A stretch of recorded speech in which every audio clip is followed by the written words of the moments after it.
Sou Cristiana, sócia da área trabalhista aqui do Bichara Advogados.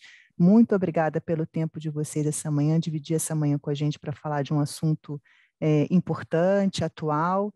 Aqui comigo hoje está o Moroni, nosso sócio da área penal, porque apesar da alteração legal que a gente vai tratar hoje, cuidar especificamente da área trabalhista, ela traz um parágrafo importante que fala do aspecto penal dessa alteração, então o Moroni vai contribuir bastante aqui no nosso bate-papo de hoje. Bom, a gente vai dar início a essa apresentação tratando especificamente do aspecto trabalhista das alterações legais que a gente se propôs a discutir hoje, né? Elas acontecem com a publicação da Lei 14.457 de 22, no final do ano passado. É uma lei importante, atual, né? Ela cria um programa Emprega Mais Mulheres com o objetivo específico de fomentar a contratação da profissional mulher no mercado de trabalho, né? E a manutenção dela no seu emprego, num ambiente de trabalho seguro, saudável, equânime, que a gente sabe que é tão importante para garantir que a mulher não só se empregue, mas progrida na sua carreira, né? Várias dessas previsões, desculpa, passou aqui, elas são facultativas para a empresa, né? Não há necessidade de serem adotadas, ainda que a sua adoção seja recomendada, e várias outras são obrigatórias.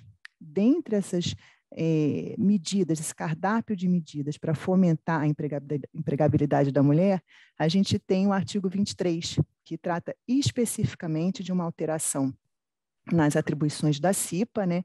Então, ele é destinado para as empresas que precisam compor uma CIPA, ele não é obrigatório para as empresas que não precisam constituir a CIPA, mas ainda assim, entende-se que mesmo essas empresas devem ter um olhar para essas medidas, elas são importantes e elas garantem um ambiente de trabalho seguro e saudável.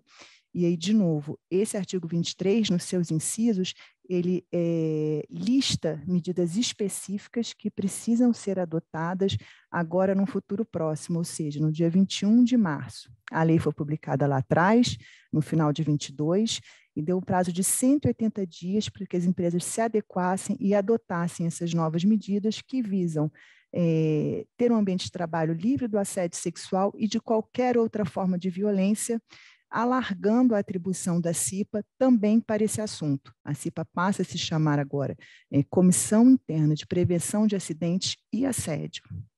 Com isso, há uma alteração, no artigo 163 da CLT, alterando-se especificamente o nome na CIPA e também nas normas regulamentadoras que tratam desse assunto. Passando aqui agora especificamente para essas medidas que as empresas devem adotar, de novo, obrigatoriamente as empresas que têm que constituir a CIPA, mas a gente entende que as empresas que não estão obrigadas legalmente a constituir a CIPA também devem ter um olhar cauteloso para essas medidas, porque elas já dão um panorama do que os órgãos fiscalizadores vão procurar em todas as empresas, sejam elas obrigadas a constituir a CIPA ou não, quando receberem uma denúncia de assédio, seja moral, seja sexual ou de violência no ambiente de trabalho. Então, elas são importantes para todos. Lembrando ainda que elas contribuem muito para o pilar do S, da prática de ESG. Então, a sociedade como um todo, o sindicato, o Ministério Público, o Ministério do Trabalho e Emprego, está todo mundo com um olhar atento para esse tema, né? Então, as medidas elas começam primeiro pela inclusão de regras específicas de conduta nas políticas internas da empresa, no seu código de ética, que tratem detalhadamente dos casos de assédio sexual, de outras formas de violência no ambiente de trabalho, deixando claro para aquele empregado que isso não é permitido no ambiente de trabalho e como ele deve atuar caso ele identifique uma prática dessa. Então, ela não pode se tratar de uma letra morta, ela tem que ser uma política amplamente divulgada, acessível, com termos fáceis, práticos, e que ela seja revisitada sempre, né? Porque é um assunto que deve ser amadurecido, é um assunto delicado e que todos devem estar a par. Não só isso, né? Em seguida, o que a lei traz? Você não deve ter só uma política, só um código de ética, mas também um canal para receber eventuais denúncias de casos de violência, de assédio no ambiente de trabalho. uma equipe treinada para receber essa denúncia, que garanta a segurança do denunciante, o seu anonimato, assim como da vítima e do acusado, que ao final a gente não sabe se o caso foi só uma má percepção de determinado empregado. Quando essa denúncia chega, ela deve ser tratada com muito sigilo, muito cuidado, porque não só o ato da violência ele pode causar danos para aquele empregado, né? Mas também o que vem depois disso, a forma como essa violência recebida pelo empregado foi tratada pelo empregador e por esse comitê que vai receber a denúncia. A outra medida determinada pela lei é que a inclusão do tema de assédio sexual e violência no trabalho seja inserida nas atribuições da CIPA, ou seja, a CIPA vai ser responsável também por prevenir o assédio sexual e a violência no ambiente de trabalho. Os integrantes da CIPA vão ter que ser treinados sobre isso a partir de agora. Mas não só os integrantes da CIPA, eles vão ter um treinamento específico sobre o tema, mas todos os empregados e empregadas da empresa, em qualquer nível hierárquico, eles também devem ser treinados sobre o tema a cada 12 meses. E aí, de novo, esse treinamento ele tem que ser amplo, didático, efetivo, para todos os níveis hierárquicos e promovendo não só o combate à violência e ao assédio sexual, mas também a igualdade, a pluralidade no ambiente de trabalho, a não discriminação. Então, é muito importante que as empresas revisitem, caso elas já tenham, os seus treinamentos, as suas políticas, os seus canais de denúncia, para ver se eles estão sendo efetivos e se eles atendem às novas determinações legais. E aí, de novo, né, após essa alteração legal específica, lá no final de 2022, imediatamente houve alteração das normas regulamentadoras que tratam da CIPA.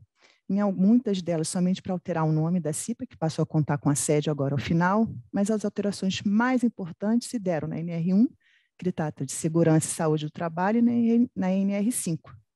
A NR1, ela não esclarece muito, a gente esperava um pouquinho mais dela até para a gente saber o que a fiscalização vai olhar dentro da empresa, né? Ela apenas reproduz o texto, os incisos do artigo 23, ela só reproduz o texto legal, não traz mais nenhuma novidade, apenas lista essas medidas que devem ser adotadas para a empresa para ter um ambiente saudável, seguro, também com relação ao assédio e outras formas de violência no âmbito do trabalho. Já a NR5, ela somente introduz, dentre as atividades da CIPA, o combate ao assédio, a prevenção ao assédio e a outras formas de violência, e esclarece que os treinamentos da CIPA, que já foram dados, eles não precisam ser complementados nesse momento, mas os que vierem a ser feitos a partir da vigência da alteração trazida pela NR5, eles devem sim tratar do assédio sexual e de outras formas de violência. Então, novamente, eu preciso que todos os empregadores estejam atentos e olhem essas obrigações legais, porque a partir do dia 21 de março, todo mundo já tem que estar ok cumprindo essas novidades. Cris, acho que uma questão interessante de se falar, né? Nós temos empresas com existem empresas com diversos níveis de, eu não vou dizer maturidade, mas de implementação dessas medidas, né? Algumas empresas já estão preparadas, porque já tinham, ou por meio do compliance ou outros programas, isso já vinha sendo feito, né? Agora, algumas não. Então, não existe acho que é importante ressaltar que não existe uma fórmula mágica para essa implementação, para essa preparação, né? Acho que cada um vai ter de verificar o que já tem sido feito e o que se faz já é aproveitado. Acho que isso é importante dizer também, né? A norma ela não joga fora tudo que foi feito anteriormente, né? Não, de forma alguma, ao contrário. Por isso a gente tem que fazer isso mesmo que você falou, Moroni, revisitar as empresas que já têm, né? O que está sendo praticado, ver o que pode ser melhorado, o que precisa ser alterado ou incluído, né? E acho que o maior desafio agora é integrar o que já existe, né? Que muitas vezes fica com compliance, com a atividade da CIPA. Acho que esse caminho que a gente vai ter que percorrer aí de mãos dadas, porque, novamente, não foi tudo esclarecido pela legislação, né? Em especial, a gente vai ver esse ponto agora, que eu acho que o Moroni vai ajudar muito a gente, porque a legislação ela fala do assédio sexual e de outras formas de violência, ela não esgota quais outras formas de violência podem acontecer no âmbito do trabalho, né? Que a gente sabe que são muitas, e a gente trouxe alguns exemplos que a gente imagina que a empresa deve ter um olhar mais cauteloso, mais atento, porque a fiscalização certamente ficará de olho nisso. Então, assim, quando a gente fala de violência no trabalho, a gente até hoje não tinha uma regra específica tratando disso, mas a gente sabe que é um direito fundamental, caro para todos, a empresa tem que garantir um ambiente de trabalho seguro, saudável, e isso abrange também um ambiente livre de violência, de qualquer forma de assédio, que respeite a privacidade, a dignidade, a igualdade daquele trabalhador inserido na comunidade da empresa, né? O primeiro tema, que é trazido pela lei, né, é o assédio sexual.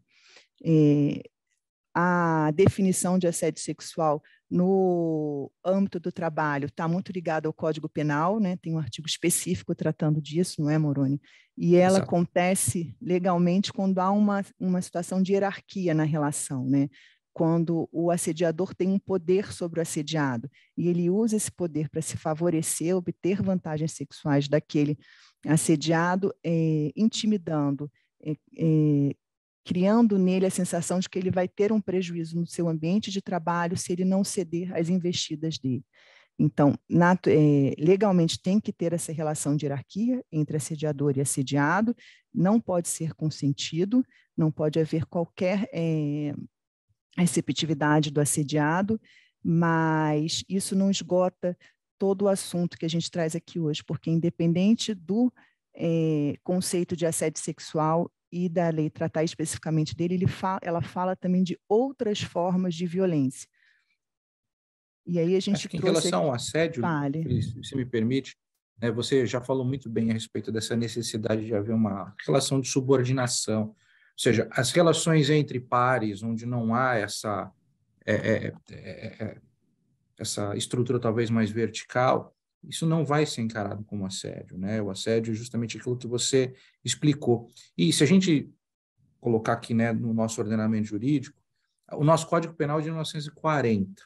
O crime de assédio sexual foi introduzido no Código em 2001. É relativamente recente, tem aí 20, 22 anos, né? E aí nós temos visto, com a evolução das relações sociais, a evolução da legislação, agora trabalhista, trazendo isso, ou seja, colocando não só a proteção estatal específica, mas também que as empresas, os empregadores também tenham a necessidade de se atentar a isso. E o legislador foi específico em relação ao assédio sexual, mas ele deixou em aberto, como você já bem disse, as outras formas de violência ou outras formas de violência. E acho que de maneira propositada deixou isso em aberto para que não fosse um rol taxativo do que se deve ou não combater no ambiente de trabalho, né? Exatamente. Quando a gente fala do assédio sexual, a gente tem a questão que a gente conversou bastante, Moroni, aqui na equipe, da importunação sexual, que ela se dá entre pares também.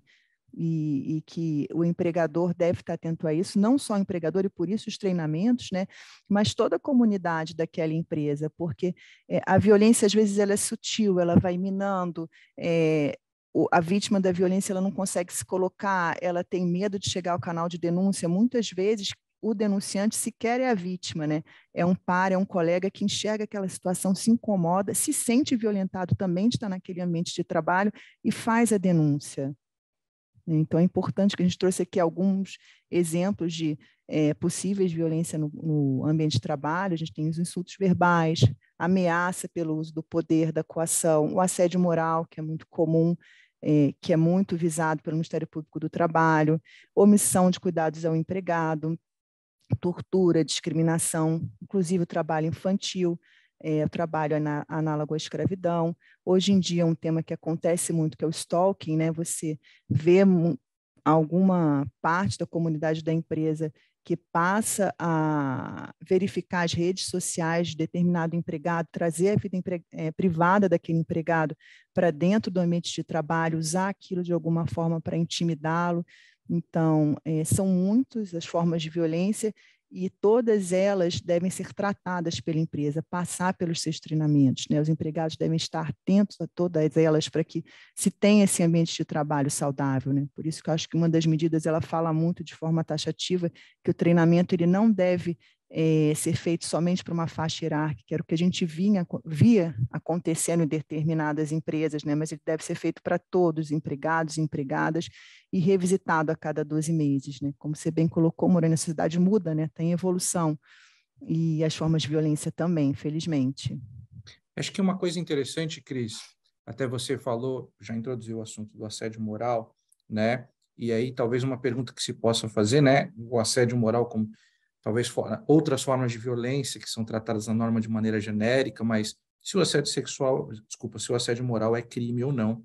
E a gente pode falar depende, né? O assédio, a gente sabe que o assédio sexual é um crime específico, agora assédio moral não existe no Código Penal, qualquer outra lei, um crime de assédio moral. Agora, existem condutas pelas quais o assédio é feito que são consideradas ou podem ser consideradas criminosas, como, por exemplo, injúrias, né, através da ofensa à honra subjetiva da pessoa, né, ou mesmo por meio de difamação, ou seja, quando se atenta contra a reputação dessa pessoa, quando se imputa a ela fatos que são muito ruins para a imagem que ela faz ou que ela tem diante da sociedade, diante dos colegas de trabalho, enfim.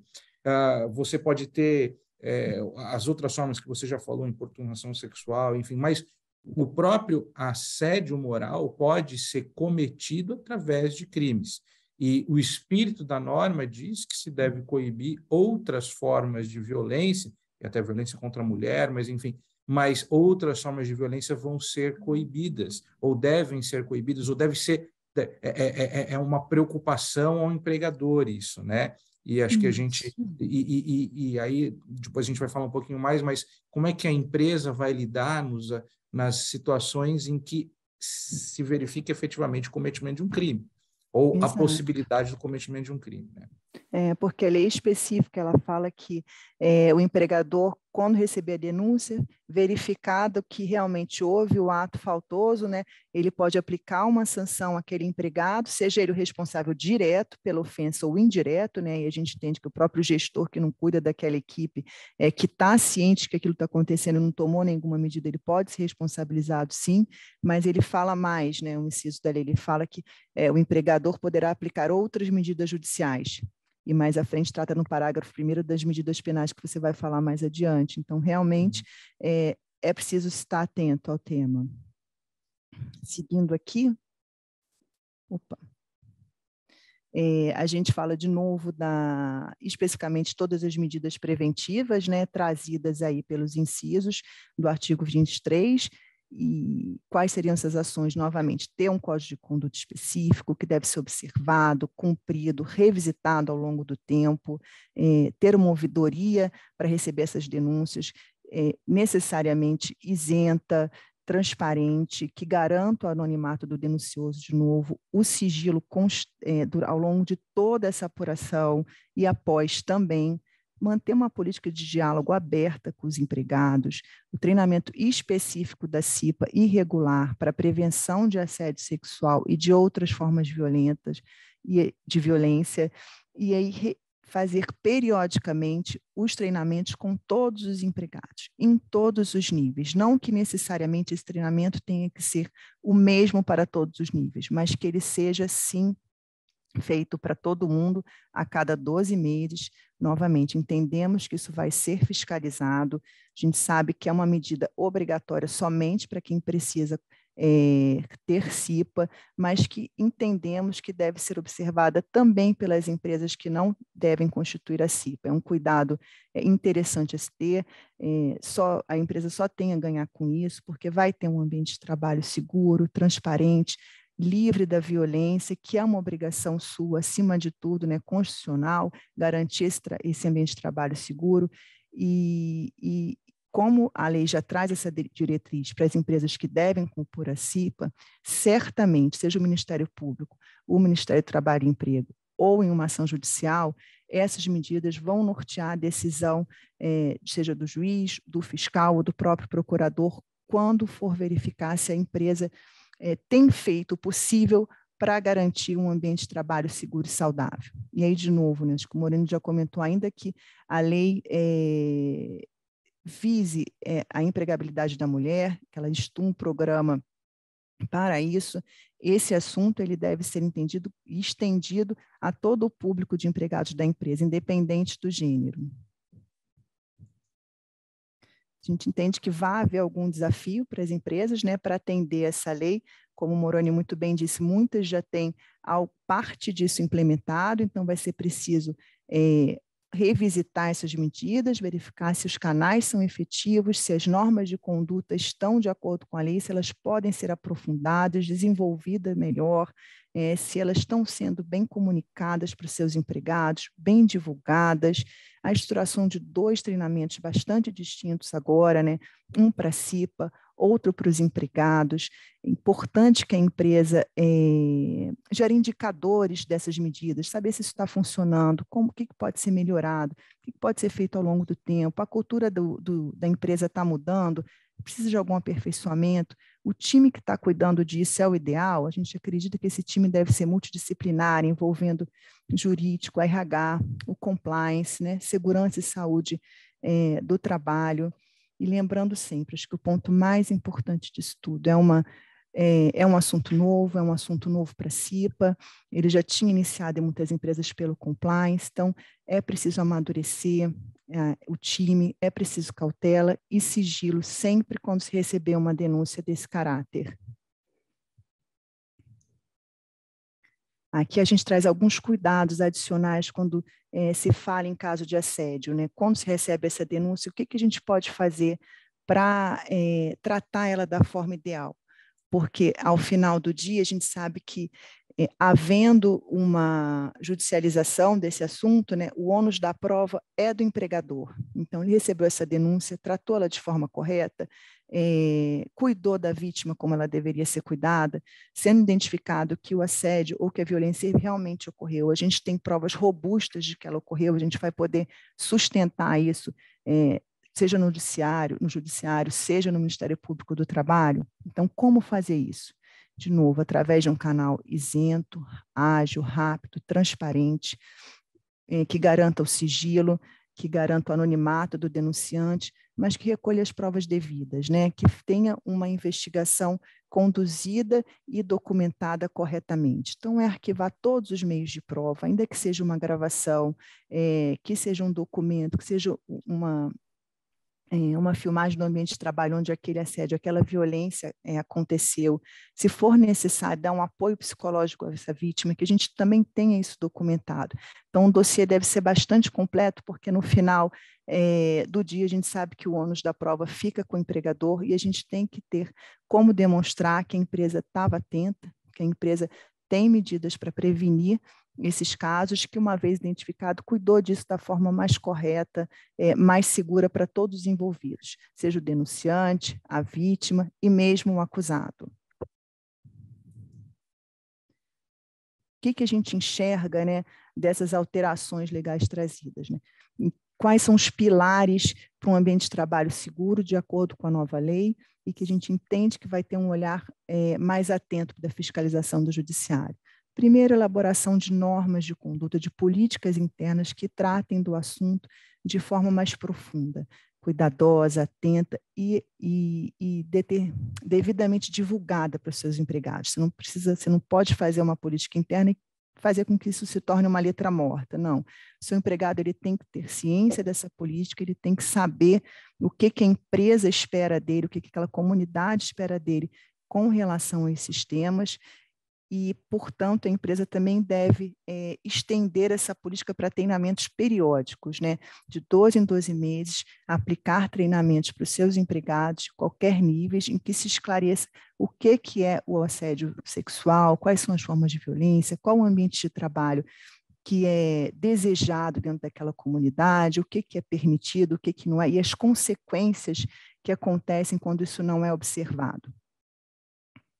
Tanto é que esse assunto ele é trazido para a CIPA agora, né? Como forma de se prevenir o assédio, a violência. A CIPA vai ter, dentre suas atividades, essa prerrogativa também. Então, ela tem que ser treinada, ela tem que amadurecer, ela tem que trabalhar em conjunto com o compliance para que o ambiente seja o mais saudável possível também nesse aspecto. Acho que esses são os pontos principais trazidos pela lei com relação à esfera trabalhista. A gente novamente sabe que muitos de vocês já iniciaram um trabalho, já têm políticas sólidas, mas achamos importante que elas sejam revisitadas, os que não têm, que comecem a implementar, porque dia 21 está próximo, enfim, acho que é um assunto que pode ter ficado adormecido, né? Ninguém tem falado muito, mas ele é importante, e temos a impressão que a fiscalização vai acontecer em breve, uma vez chegado aí o dia 21 de março. Acho que agora a gente passa aqui. Tem mais um assunto, fechando aqui, concluindo a parte trabalhista, né? Quais são as finalidades da lei, né? As finalidades de se adotar essas medidas preventivas. Primeiro, agora, é o cumprimento objetivo da lei para quem tem a obrigação de constituir a CIPA. Então, a gente tem uma determinação legal, essas 4 medidas devem ser adotadas para que a empresa não seja penalizada, seja judicialmente, seja na esfera administrativa por meio de autuações. Né? Com isso, a gente vai evitar situações de assédio, um ambiente de trabalho violento, a gente vai ter um material mais robusto, caso isso ocorra, para defender que a empresa atua corretamente, que a gente tem um olhar para esse assunto, que a tomada de decisão foi feita com provas robustas. Então, tudo isso é muito importante. A gente vai, com isso, aumentar as chances de sucesso da empresa, caso esse caso chegue ao judicial. Né? E com isso, o que você vai conseguir no final do dia? Reduzir também qualquer risco financeiro para a empresa, seja em ações específicas, seja a sua própria imagem, porque sempre que há um caso de assédio, que é um caso de violência, há de se ter muito cuidado, porque a divulgação eventualmente numa mídia, em redes sociais, pode causar um dano praticamente irreparável para a imagem da empresa, né? É muito importante, as medidas eram necessárias, urgentes, e tanto é que algumas empresas já vinham adotando, independente da lei, e agora, com a obrigação legal para as empresas que devem constituir a CIPA, elas não podem mais tardar a serem adotadas, né? E isso só traz vantagens, porque no final do dia você tem um ambiente menos conflituoso, você tem menos disputas, um turnover melhor, menos afastamentos, enfim, indenizações reduzidas na Justiça do Trabalho. Esperamos que isso só traga frutos positivos para todas as empresas e para os empregados, que no final do dia são os maiores assets da empresa, né? Você, com um ambiente de trabalho seguro, com certeza você vai ter uma maior produtividade e resultados mais positivos para todos.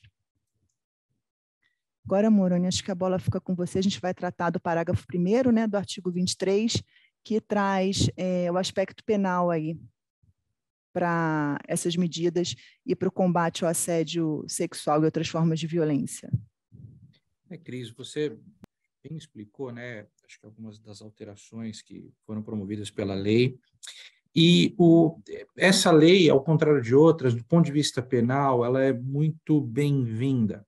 Eu digo porque a tentação do legislador quando existe um problema sério, colocar o direito penal diretamente para resolver esse problema. E você acaba criando situações difíceis.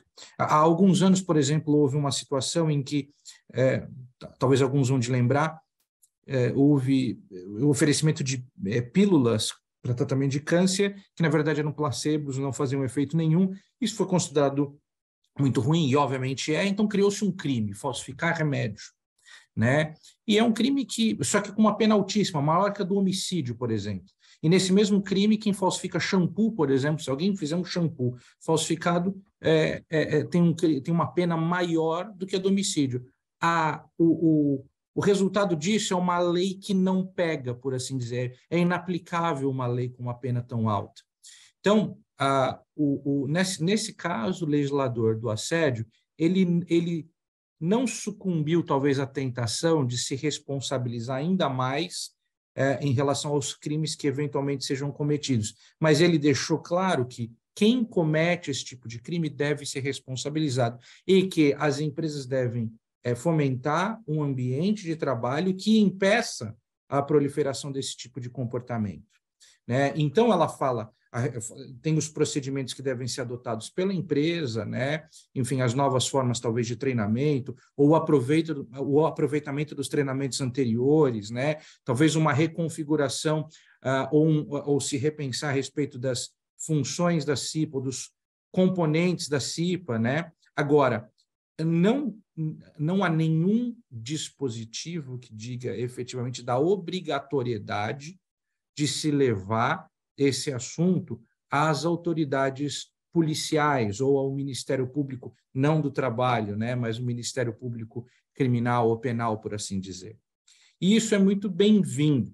Agora, nos casos em que essas situações ocorrerem nas empresas, fatalmente o empregador, os departamentos pessoais, os departamentos de recursos humanos, vão se deparar muitas vezes com a situação de temos de levar isso, ou é conveniente levar isso às autoridades ou não.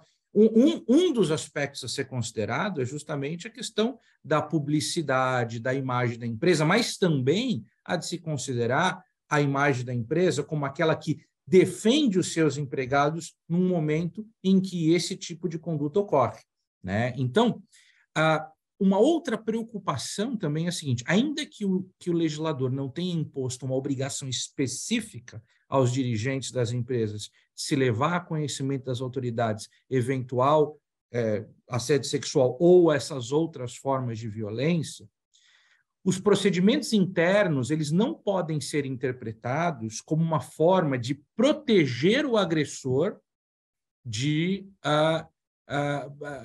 ou de escondê-lo à ação das autoridades.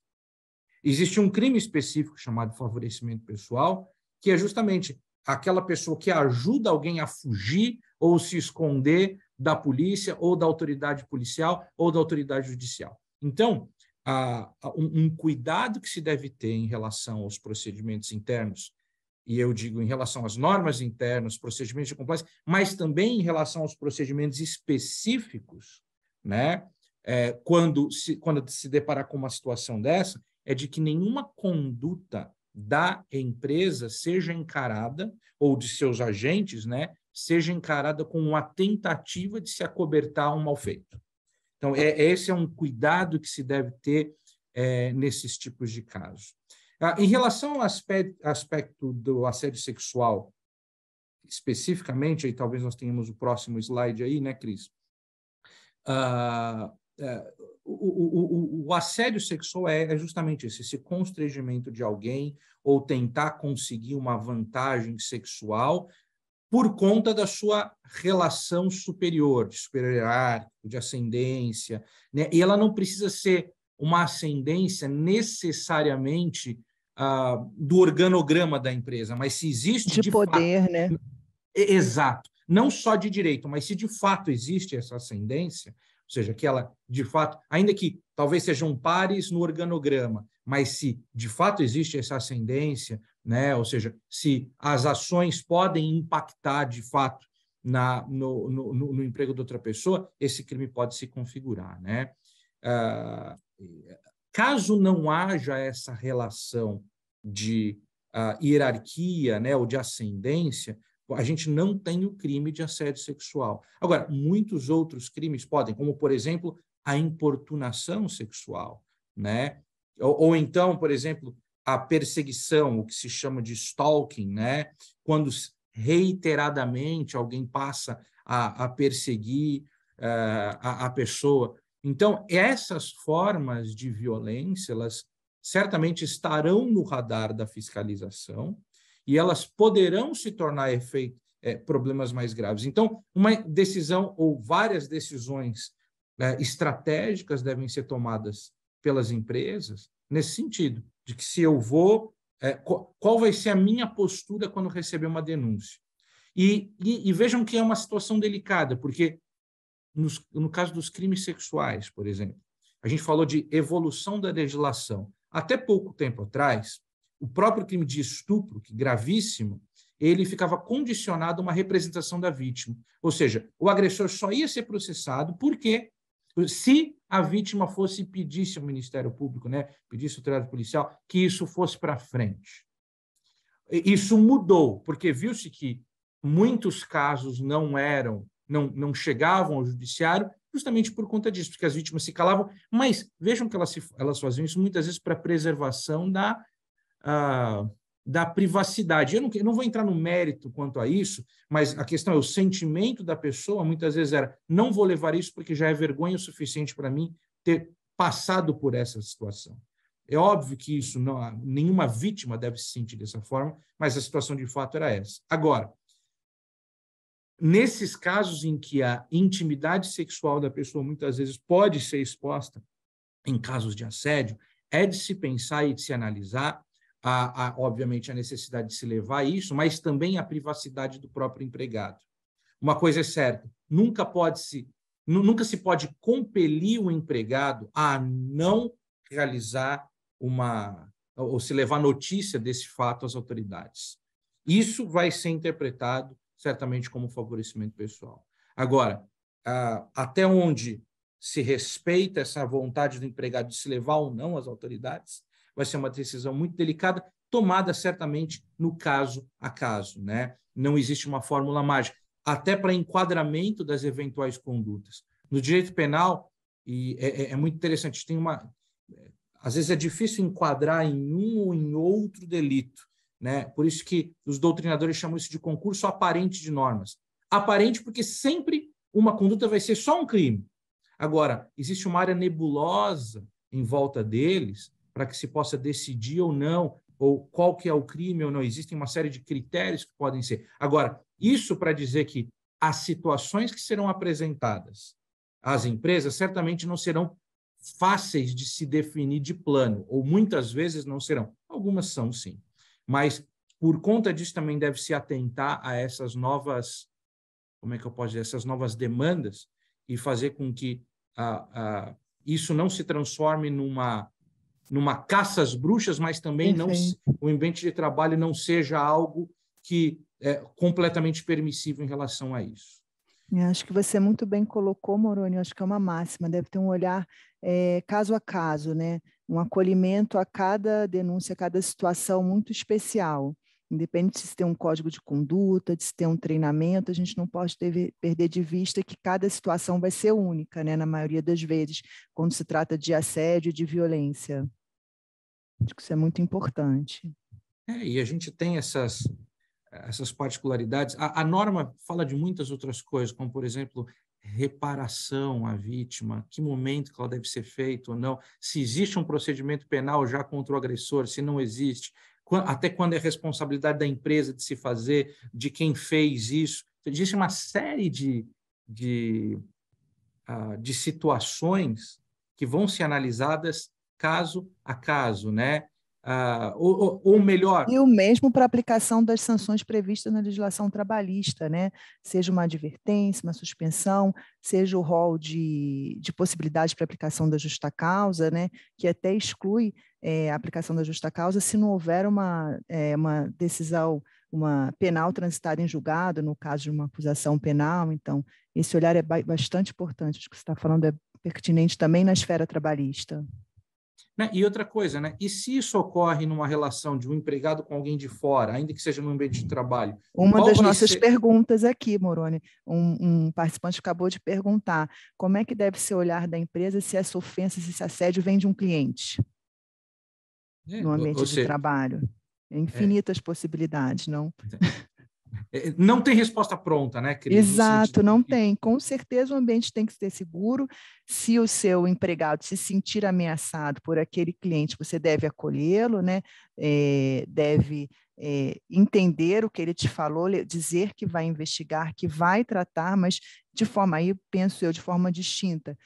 O sofrido pelo cliente e pelo seu empregado, e a ação do cliente, acho que num primeiro momento é afastá-lo daquele ambiente, entender a situação, ver o que realmente houve, se houve um assédio, se houve uma violência, e protegê-lo até que isso seja esclarecido, né, de fato. De novo, né, como não tem fórmula mágica, a gente vai ter procedimento interno? Não vai? Vai ter... Depende da agressão, depende da situação, depende do ramo de atividade da empresa, depende das circunstâncias em que isso aconteceu, né? Agora, o certo é que se deve, ou seja, há necessidade de se atentar não só ao que acontece estritamente dentro da empresa, mas também o que afeta o ambiente. E isso pode ser muito problemático em setores em que se lida, de fato, com muita gente, né, que os clientes são diversos. Imagina no varejo, por exemplo. É muito diferente de uma situação em que há menos clientes. Agora, existe talvez uma relação mais duradoura entre esses clientes, né? Então, a análise tem que ser muito cuidadosa mesmo. Não dá para a gente fugir do caso a caso, né? E do que cada situação traz em prova, enfim. Eu acho que isso era um pouco do que a gente tinha para conversar hoje. A gente tem algumas perguntas aqui, infelizmente não vai conseguir responder a todas, mas tem uma aqui que é bastante interessante, que vem sendo feita e discutida em diversos fóruns sobre essa lei. O que nos é perguntado aqui? Cristiane Moroni, primeiramente, ele agradece pela apresentação, mas ficou com uma dúvida, né? Se há necessidade de reparação imediata às vítimas de assédio sexual. O que a gente entende sobre essa necessidade de reparação? Acho que é justamente o que você falou agora, né? Vai depender da situação, da investigação. Na esfera trabalhista, a gente tem que passar por todos os procedimentos de investigação, acolher essa vítima, se detectado que realmente houve o assédio, oferecer um tratamento psicológico, verificar se, no caso, houve alguma necessidade de afastamento, se o assédio gerou alguma doença ocupacional, que é um tema muito sensível também para os empregadores, e aí, quando isso acontecer, passando ela pelo médico do trabalho, ver se vai haver necessidade de se afastar, de um encaminhamento ao INSS, né? Acho que esses são alguns dos pontos que o empregador deve estar atento depois que receber a denúncia e constatar que, de fato, ela é verdadeira, né? Que aconteceu. E aí, como o Moroni falou, acolher, saber se a vítima vai querer estender isso para a esfera penal ou não. E isso é uma questão... E aí, numa nota pessoal, sabe? Eu, como advogado criminalista, enfim, existem diversos tipos de crimes, né? Eu lido grande parte, maior parte, crimes tributários, crimes ambientais, enfim, os crimes relacionados às relações de trabalho, né? Ou seja, a gente que é o direito penal empresarial. Mas existem aqueles crimes que causam mais comoção, homicídio, estupro, e os crimes contra a dignidade sexual estão nesse rol desses crimes mais graves, em que as vítimas se sentem mais atingidas na sua esfera mais íntima. É muito interessante ver, por exemplo, nesse tipo de crime, o resultado que tem o julgamento depois para a vítima. Como a vítima ela pode se sentir de alma lavada, ou como ela pode se sentir ultrajada quando alguém não paga pelo que efetivamente fez. Nos júris, ainda que os crimes sexuais não sejam tratados em júri, mas acho que eles atentam tanto quanto os crimes contra a vida nesse sentido, né? É muito interessante ver como as famílias reagem à condenação, eventualmente, de alguém que fez isso. Então, o empregador ele deve estar atento que isso é um crime que causa grande abalo emocional às pessoas. Então, a sensibilidade deve vir daí, ou seja, de como isso pode ajudar a pessoa a superar esse trauma, até se tornar um melhor empregado depois, ainda que tenha passado por uma situação dessa, no sentido de conseguir tocar a vida depois disso. E isso, acho que esse olhar humano vai ser muito importante, que a CIPA não seja uma comissão mecânica simplesmente, que compliance não seja pro forma simplesmente, porque isso vai ser efetivamente escrutinado durante as fiscalizações. Acho que é isso, perfeito, Moroni. Antes da gente terminar aqui nosso bate-papo, acho que tem algumas perguntas que foram encaminhadas, mas que versam sobre o mesmo tema. Dúvidas aqui mais próximas à área trabalhista, se a gente entende que os procedimentos de investigação das denúncias, eles devem ficar com compliance ou com a CIPA. Isso não é claríssimo dentre os incisos aqui, discutimos muito sobre isso já aqui internamente, conversando com outros colegas e tudo. Acho que inciso 2, ele permite que sim, que essa investigação, que esse canal de denúncia, ele fique com compliance, com o canal de integridade das empresas que muitas vezes existe, com esse time que a gente entende que deve ser multidisciplinar para receber essa denúncia. não com a CIPA especificamente, né? A CIPA vai ter o papel de prevenir, ela deve ser treinada para entender aquele problema, para acompanhar, deve ter ciência de que isso está sendo investigado, de que a denúncia aconteceu, mas não necessariamente o canal de denúncia deve ser feito por meio da CIPA, até porque entende-se que há necessidade de um amadurecimento da CIPA com relação ao tema, né? Mas sim de um comprometimento de um trabalho em conjunto entre o canal de integridade, entre o compliance e a própria CIPA, quando for se tratar do tema. Outras perguntas que têm chegado aqui são muito referentes, assim, eu já tenho um canal de integridade, eu já tenho um código de conduta, o que eu preciso fazer, como aperfeiçoá-lo. Aí, de novo, tem que ter um olhar profundo, né? Atento a tudo que você já tem, para primeira pergunta que deve se fazer, isso está sendo efetivo? Está tratando de todos os temas que agora a lei fala, que não é só mais o assédio, né? Não é só o assédio moral que ficava muito